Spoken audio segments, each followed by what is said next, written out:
Hello friends, तो कैसे हैं आप सब। आशा है कि आप सब बहुत अच्छे होंगे और अपनी तैयारी कर रहे होंगे। आज की जो हमारी क्लास होने वाली है वो जीके जीएस की हम 20% करने वाले। कितने परसेंट? 20%। आपको उन 20 में से 15+% सही करने हैं। कितने का टारगेट लेकर चलना है? 15+% का टारगेट लेकर चलना है। और कमेंट बॉक्स में बताना आपके 20 में से कितने परसेंट एकदम करेक्ट सही हुए हैं। झूठ मत बोलना, जितने भी आपके परसेंट सही हुए हैं वो कमेंट बॉक्स में बताने हैं, ठीक है।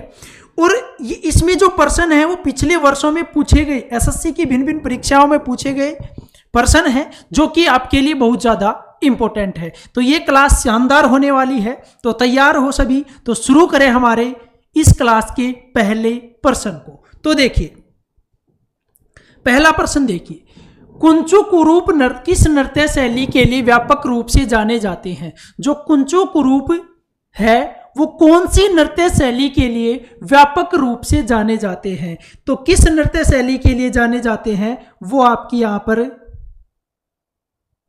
कथकली। क्या आएगी? कथकली। ऑप्शन ए क्या होगा? करेक्ट होगा। जो कुंचु कुरूप है वो कथकली नृत्य शैली के लिए व्यापक रूप से क्या होते हैं? जाने जाते हैं, ठीक है। आई बात समझ में? अब इसी के साथ यदि हम बात करें तो देखिए, जो कुंचु कुरूप है ये पुरुषों द्वारा किया जाता है। किसके द्वारा? पुरुषों के द्वारा किया जाता है। और इस नृत्य में जो नर्तक होते हैं, कौन होते हैं? जो नर्तक होते हैं वो रामायण, महाभारत और जो पुराण होते हैं उन पुराणों से लिए गए चरित्रों का अभिनय करते हैं। उन पुराणों से लिए गए जो चरित्र हैं उन चरित्रों का क्या करते हैं? अभिनय करते हैं। किस में? कुंचु कुरूप में। आई बात समझ में? यहां तक समझ में आ गया। इसके बाद देखिए, बात करें यहां पर हम कथकली की, तो ये केरल का शास्त्रीय नृत्य है। किससे संबंधित है? भगवान कृष्ण से संबंधित है। कुचिपुड़ी की बात करें तो ये आंध्र प्रदेश का है। किसका है? आंध्र प्रदेश का शास्त्रीय नृत्य है, ठीक है। सत्रिया की बात करें, असम का है। किसका है? असम का, जो कि 15 नवंबर 2000 को शास्त्रीय नृत्यों की श्रेणी में इसको रखा गया था, ठीक है। मोहिनीअट्टम ये भी केरल का है। कहाँ का है मोहिनीअट्टम? केरल का। जो भगवान किसको समर्पित है? विष्णु से संबंधित है। भगवान विष्णु से संबंधित है। ये प्रश्न बहुत बार एग्जाम में पूछा गया मोहिनीअट्टम और केरल के बारे में कि कौन से भगवान से संबंधित है, तो ये आपको ध्यान रखना है। तो ये था हमारा पहला प्रश्न कि कुंचु कुरूप किस नृत्य शैली के लिए व्यापक रूप से जाने जाते हैं? तो किस नृत्य शैली के लिए? कथकली नृत्य शैली के लिए व्यापक रूप से जाने जाते हैं। आई बात समझ में? हो गया पॉइंट क्लियर, ठीक है। तो जो कुंचु कुरूप है वो किस नृत्य शैली के लिए जाने जाते हैं? कथकली नृत्य शैली के लिए जाने जाते हैं। अगला प्रश्न देखिए,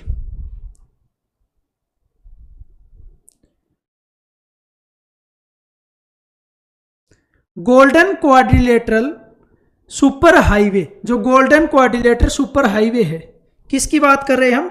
golden quadrilateral super highway Delhi, रिक्त स्थान, चेन्नई और मुंबई को जोड़ता है। तो किन किन को जोड़ता है?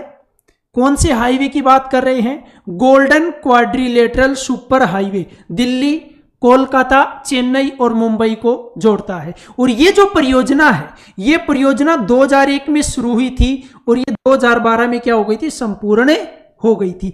किसके अंतर्गत आती है ये? NHAI के, जो national highway authority of India है, उसके अंतर्गत ये हाईवे निर्माण का कार्य आता है, ठीक है। अब बात करें वर्तमान में सड़क परिवहन और राजमार्ग मंत्री कौन है? लगभग सभी को पता है, नहीं पता तो लिख लीजिए, नितिन गडकरी है। कौन है? नितिन गडकरी जी, जो वर्तमान में सड़क परिवहन और राजमार्ग मंत्री हैं। देखिए ध्यान रखना इसको, golden quadrilateral super highway Delhi, Kolkata, Chennai और मुंबई को जोड़ता है। किस किस को जोड़ता है? दिल्ली, मुंबई, चेन्नई और कोलकाता को जोड़ता है, ठीक है। आ गया पॉइंट समझ में? चले अगले प्रश्न पर। तो देखिए अगला प्रश्न देखिए, अगला प्रश्न हमारा, राधा रेड्डी और राजा रेड्डी किस नृत्य के प्रसिद्ध प्रतिपादक हैं? राधा रेड्डी और राजा रेड्डी किस नृत्य के प्रसिद्ध प्रतिपादक हैं? तो किस नृत्य के हैं? कुचिपुड़ी के। ऑप्शन ए क्या होगा यहां पर? करेक्ट होगा। किस नृत्य के हैं? कुचिपुड़ी नृत्य के क्या है? ये प्रतिपादक है, ठीक है। इसी के साथ यहां पर बात करें, ये कुचिपुड़ी हो गया, राधा रेड्डी और राजा रेड्डी किसके संबंधित है? कुचिपुड़ी। कहां का है ये? आंध्र प्रदेश का। कहां का है? आंध्र प्रदेश का। ठीक है। भरतनाट्यम कहां का है? तमिलनाडु का। यदि आपसे एग्जाम में प्रश्न पूछा जाए सबसे पुराना शास्त्रीय नृत्य तो कौन सा है? भरतनाट्यम है। कौन सा है?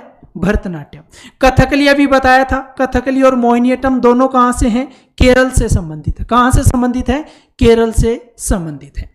नेक्स्ट प्रश्न देखिए, निम्नलिखित में से कौन सा हरित क्रांति का एक लाभ है? निम्नलिखित में से कौन सा हरित क्रांति का एक लाभ है? निम्नलिखित में से कौन सा हरित क्रांति का एक लाभ है? तो कौन सा है? खाद्यान्नों में आत्मनिर्भरता। खाद्यान्न में आत्मनिर्भरता हरित क्रांति का क्या है? लाभ है। अब बात करें हम हरित क्रांति के बारे में, तो देखिए जो हरित क्रांति दिवस है, हरित क्रांति दिवस ये कब मनाया जाता है? 25 मार्च को मनाया जाता है। ये ध्यान रखना, हरित क्रांति दिवस कब मनाया जाता है? 25 मार्च को हरित क्रांति दिवस मनाया जाता है। इसी के साथ बात करें कि जो हरित क्रांति की जन्मभूमि किसको माना जाता है? पंतनगर कृषि विश्वविद्यालय को। किसको? पंतनगर कृषि विश्वविद्यालय को। जो जन्मभूमि है वो किसको माना जाता है? पंतनगर कृषि विश्वविद्यालय को। इसी के साथ बात करें विश्व में हरित क्रांति के जनक कौन है? Norman Borlaug. कौन है? Norman Borlaug. ठीक है। भारत में पूछे आपसे कि भारत में हरित क्रांति के जनक कौन है, तो कौन है? एमएस स्वामीनाथन। एमएस स्वामीनाथन। यदि आपसे पूछे श्वेत क्रांति के जनक कौन है? किसके? श्वेत क्रांति के जनक, तो कौन है? वर्गीज कुरियन। वर्गीज कुरियन जो है वो क्या है? श्वेत क्रांति के जनक है। ये पॉइंट आपको ध्यान रखने हैं। हरित क्रांति दिवस कब मनाया जाता है?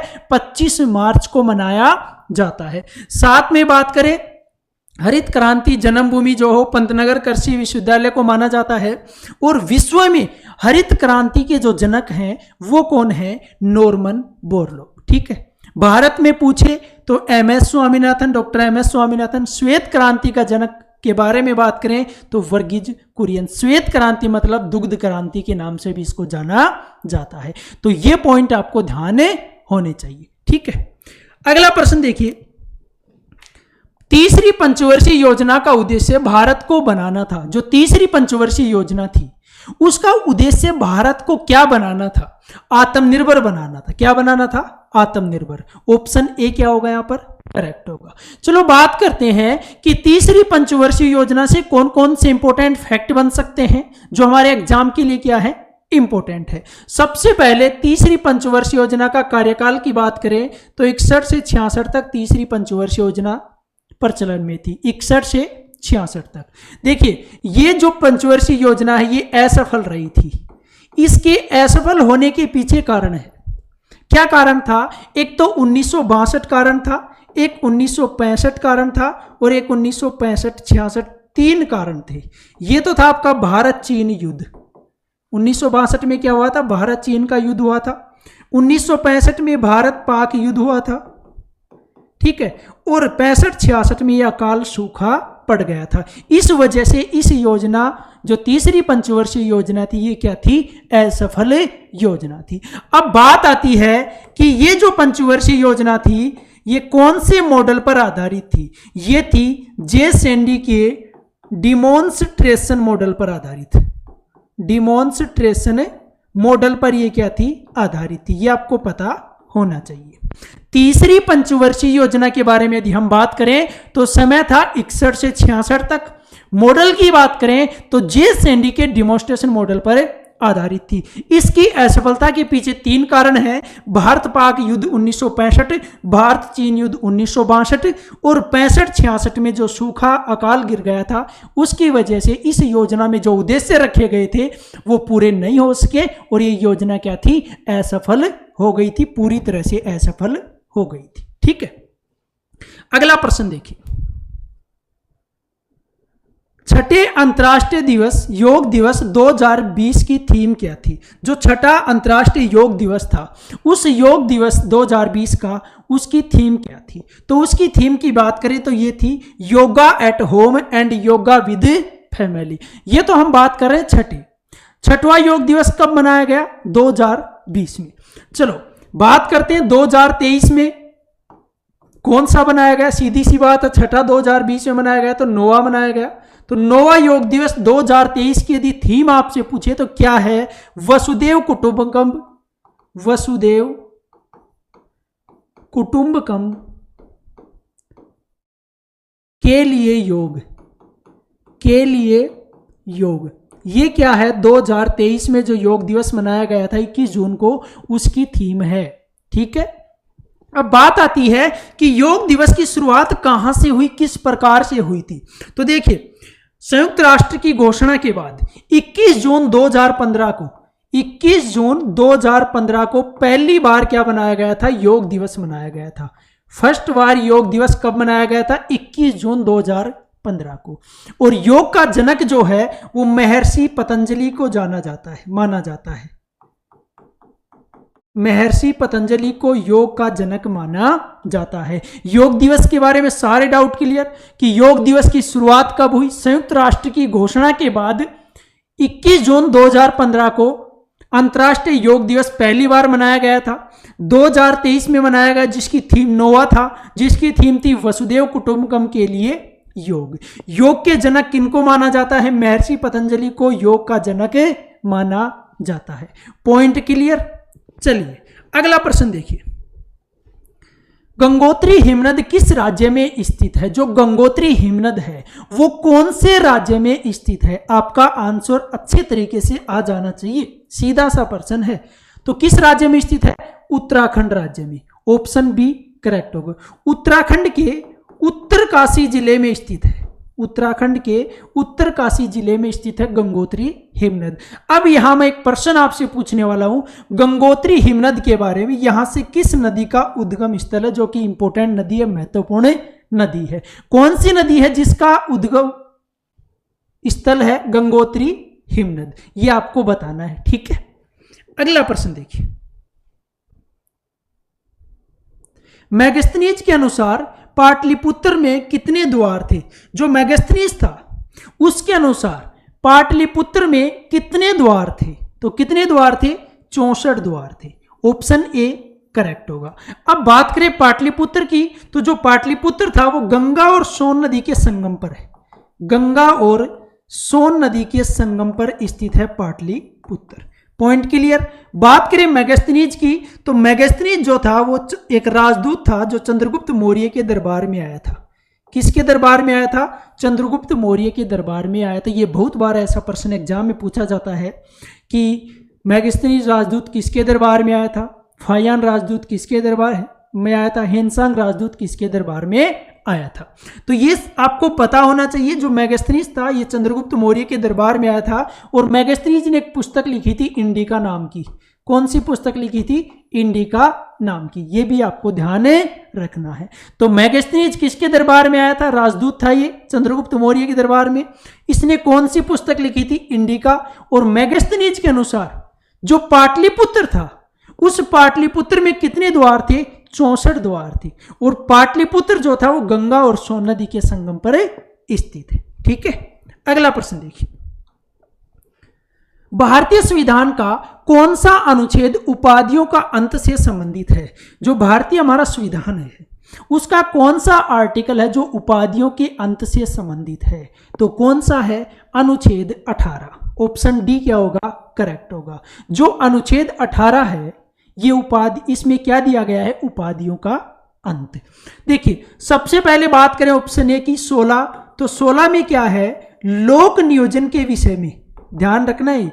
लोक नियोजन के विषय में अवसर की समानता, अवसर की समानता। ठीक है, लोक नियोजन के विषय में अवसर की समानता। 17 की बात करें तो अस्पृश्यता का अंत, अस्पृश्यता का अंत किस में है? 17 में। ठीक है। 19 की बात करें, वाक एवं अभिव्यक्ति की स्वतंत्रता दी गई है 19 में, ठीक है। वाक और अभिव्यक्ति की स्वतंत्रता किसमें है? आर्टिकल 19 में। 16 में क्या है?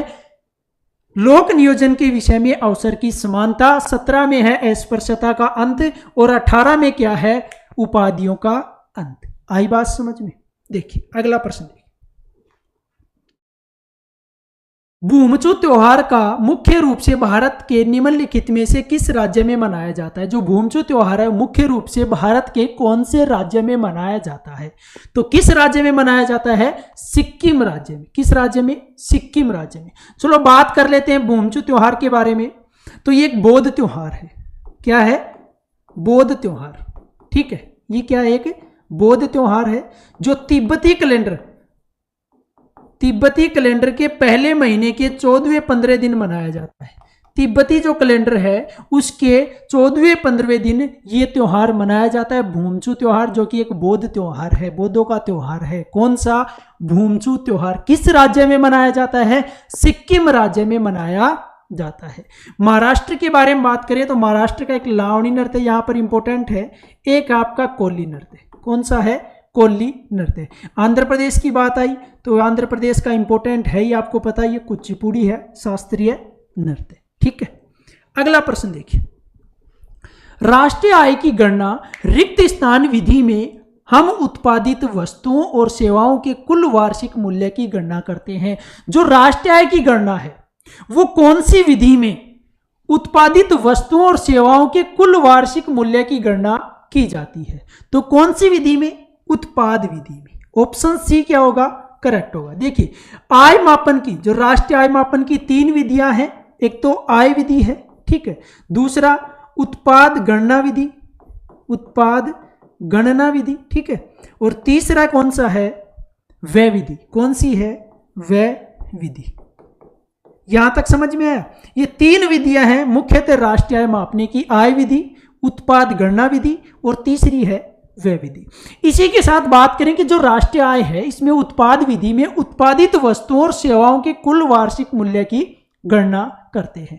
तो इसमें अर्थशास्त्र में के विभिन्न भागों को 3 क्षेत्रों में बांटा गया है। पहला क्षेत्र कौन सा है? प्राथमिक क्षेत्र। कौन सा क्षेत्र है? प्राथमिक क्षेत्र। दूसरा आपका द्वितीयक क्षेत्र और तीसरा है तृतीयक क्षेत्र। अब यहां से भी एग्जाम में प्रश्न पूछा जाता है, वो देखिए किस प्रकार से एग्जाम में प्रश्न पूछा जाता है, ये ध्यान रखना। अब आपको कोई भी दे देगा, जैसे बीमा दे दिया कि किस क्षेत्र से संबंधित है, कृषि दे दी किस क्षेत्र से संबंधित है, ये पूछा जाता है। ये प्रश्न एग्जाम में देखने को मिले हैं। प्राथमिक क्षेत्र में क्या आता है? कृषि और उससे संबंधित क्षेत्र, कृषि और उससे संबंधित क्षेत्र। द्वितीय क्षेत्र की बात करें तो इसमें आता है विनिर्माण और उद्योग, विनिर्माण और उद्योग आते हैं किसमें? द्वितीयक क्षेत्र में। बात करें तृतीयक क्षेत्र की तो इसमें आता सेवा क्षेत्र। सेवा क्षेत्र समझे तो व्यापार हो गया, ठीक है, परिवहन हो गया, बीमा हो गया, ये किस बैंकिंग हो गया, ये आते हैं तृतीयक क्षेत्र के अंतर्गत, अर्थात सेवा क्षेत्र के अंतर्गत आते हैं। तो ये आपका पॉइंट क्लियर होना चाहिए। प्राथमिक क्षेत्र में क्या आता है? कृषि और उससे संबंधित क्षेत्र आते हैं, ठीक है। द्वितीयक क्षेत्र की यदि हम बात करें तो उसमें विनिर्माण और आते हैं, विनिर्माण और उद्योग। और तृतीयक क्षेत्र की बात करें तो सेवा क्षेत्र अर्थात व्यापार, परिवहन, बीमा और बैंकिंग से संबंधित ये आते हैं, ठीक है। Clear point. अगला प्रश्न देखिए। निम्नलिखित में से किस खिलाड़ी को प्रथम राजीव गांधी खेल रत्न पुरस्कार दिया गया था? कौन सा खिलाड़ी था जिसको प्रथम राजीव गांधी खेल रत्न पुरस्कार दिया गया था? तो कौन थे? Viswanathan Anand. Option D correct होगा। चेस प्लेयर हैं और ये 1988 में भारत के क्या बने थे? ग्रैंड मास्टर बने थे। भारत के ग्रैंड मास्टर बने थे 1988 में, और इनको ये पुरस्कार दिया गया था 1991-92 में। कब दिया गया था? 1991-92 में। देखिए बात हो गई यहां पर कि किनको प्रथम राजीव गांधी पुरस्कार दिया गया? विश्वनाथ आनंद को। यदि आपसे पूछे महिला में कि किस महिला को प्रथम राजीव गांधी पुरस्कार प्रदान किया गया, तो आपका ऑप्शन होना चाहिए, आंसर होना चाहिए कर्णम मल्लेश्वरी। कर्णम मल्लेश्वरी प्रथम महिला है जिनको राजीव गांधी खेल रत्न पुरस्कार प्रदान किया गया। साथ ही एक और पॉइंट ध्यान रखना है कि जो राजीव गांधी खेल रत्न पुरस्कार है उसका नाम बदल दिया गया। कब? 2021 में क्या कर दिया? मेजर ध्यानचंद खेल रत्न पुरस्कार, मेजर ध्यानचंद खेल रत्न पुरस्कार कर दिया गया। अब इस नाम के पीछे क्या है कि मेजर ध्यानचंद कौन थे? इनको हॉकी का जादूगर कहा जाता है, ये भी आपको ध्यान रखना है। हॉकी का जादूगर किनको कहा जाता है? मेजर ध्यानचंद को। पहले जाना जाता था इसको राजीव गांधी खेल रत्न पुरस्कार के नाम से, लेकिन इसका 2021 में नाम बदल दिया गया। वर्तमान में क्या है? मेजर ध्यानचंद खेल रत्न पुरस्कार।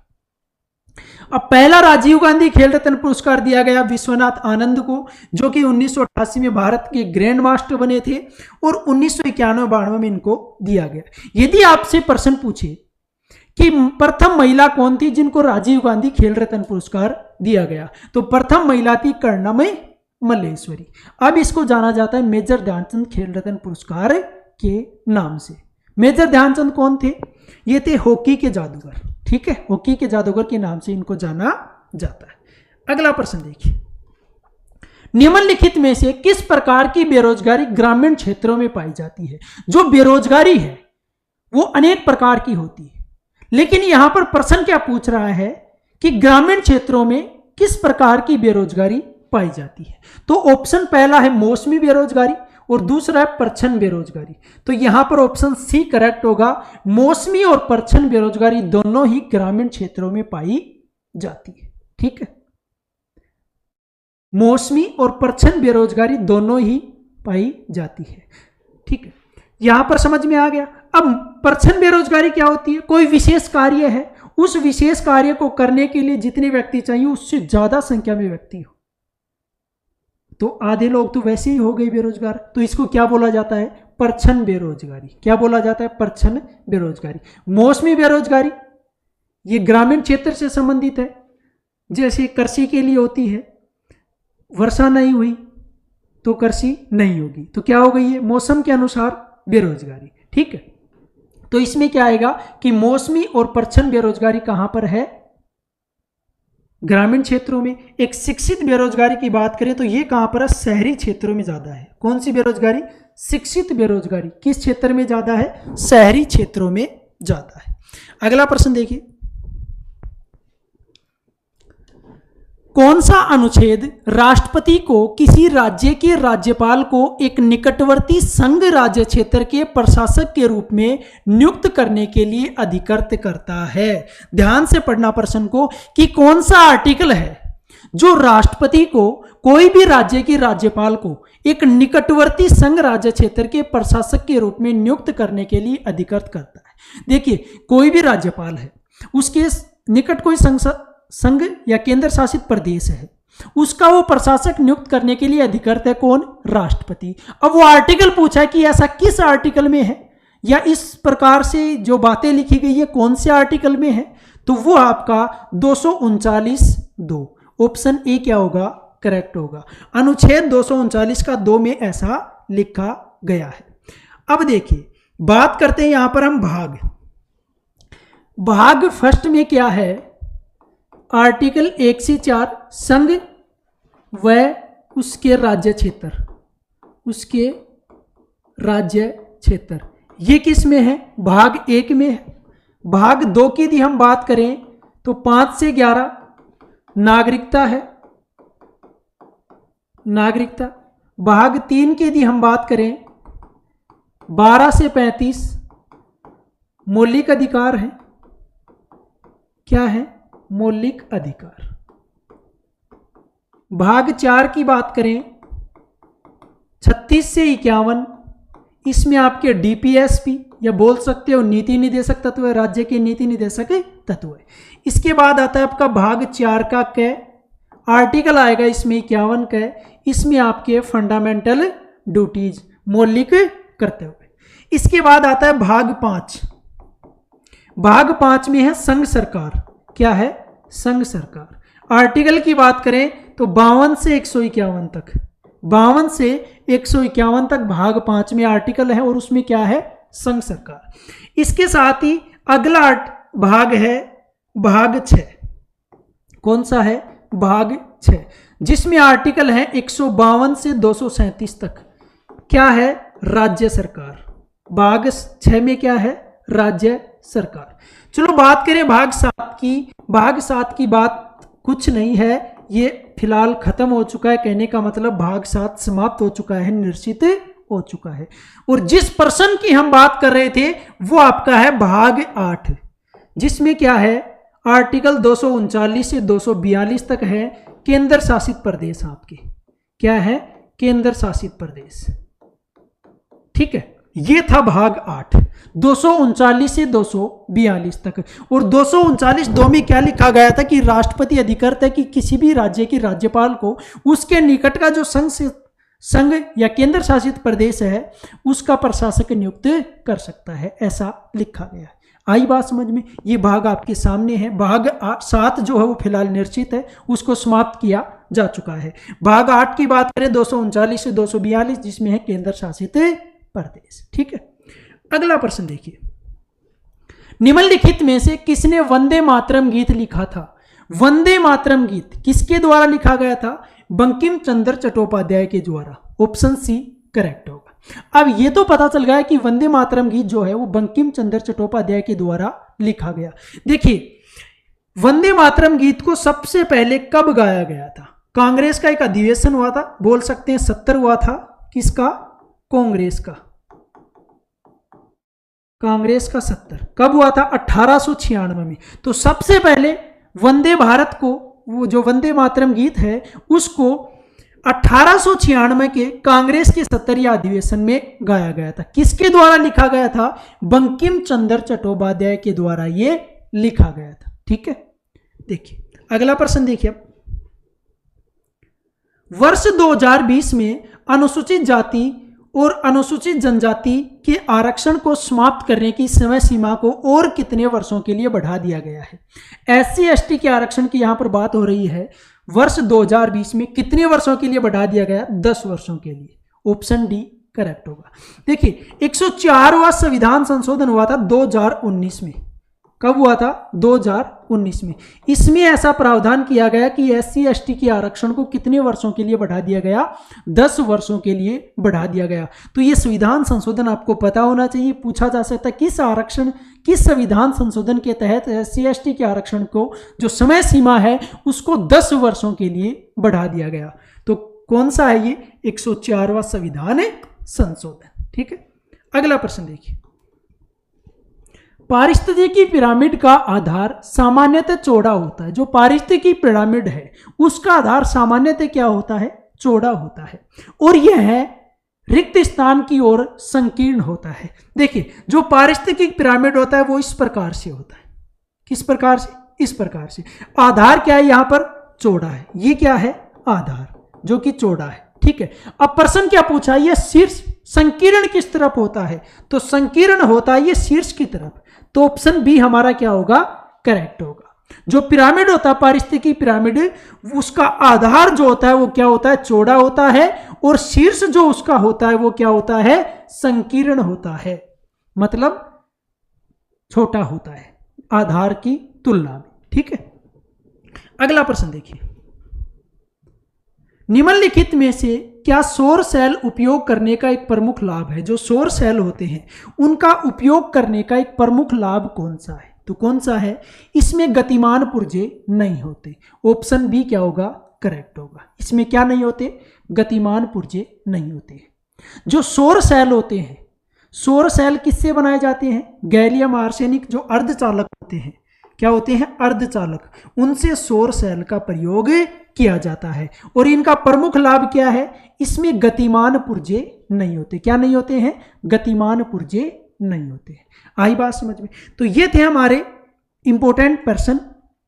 अब आपको बताना है कि आपके कितने प्रश्न सही हुए, कमेंट बॉक्स में बताना है। ठीक है, वीडियो को ज़्यादा से ज़्यादा शेयर कर देना और लाइक कर देना। यदि आप चैनल पर नए हो तो चैनल को सब्सक्राइब करना न भूलें। बेल आइकन प्रेस कर लें ताकि प्रत्येक क्लास का नोटिफिकेशन आपके पास प्राप्त हो सके। धन्यवाद।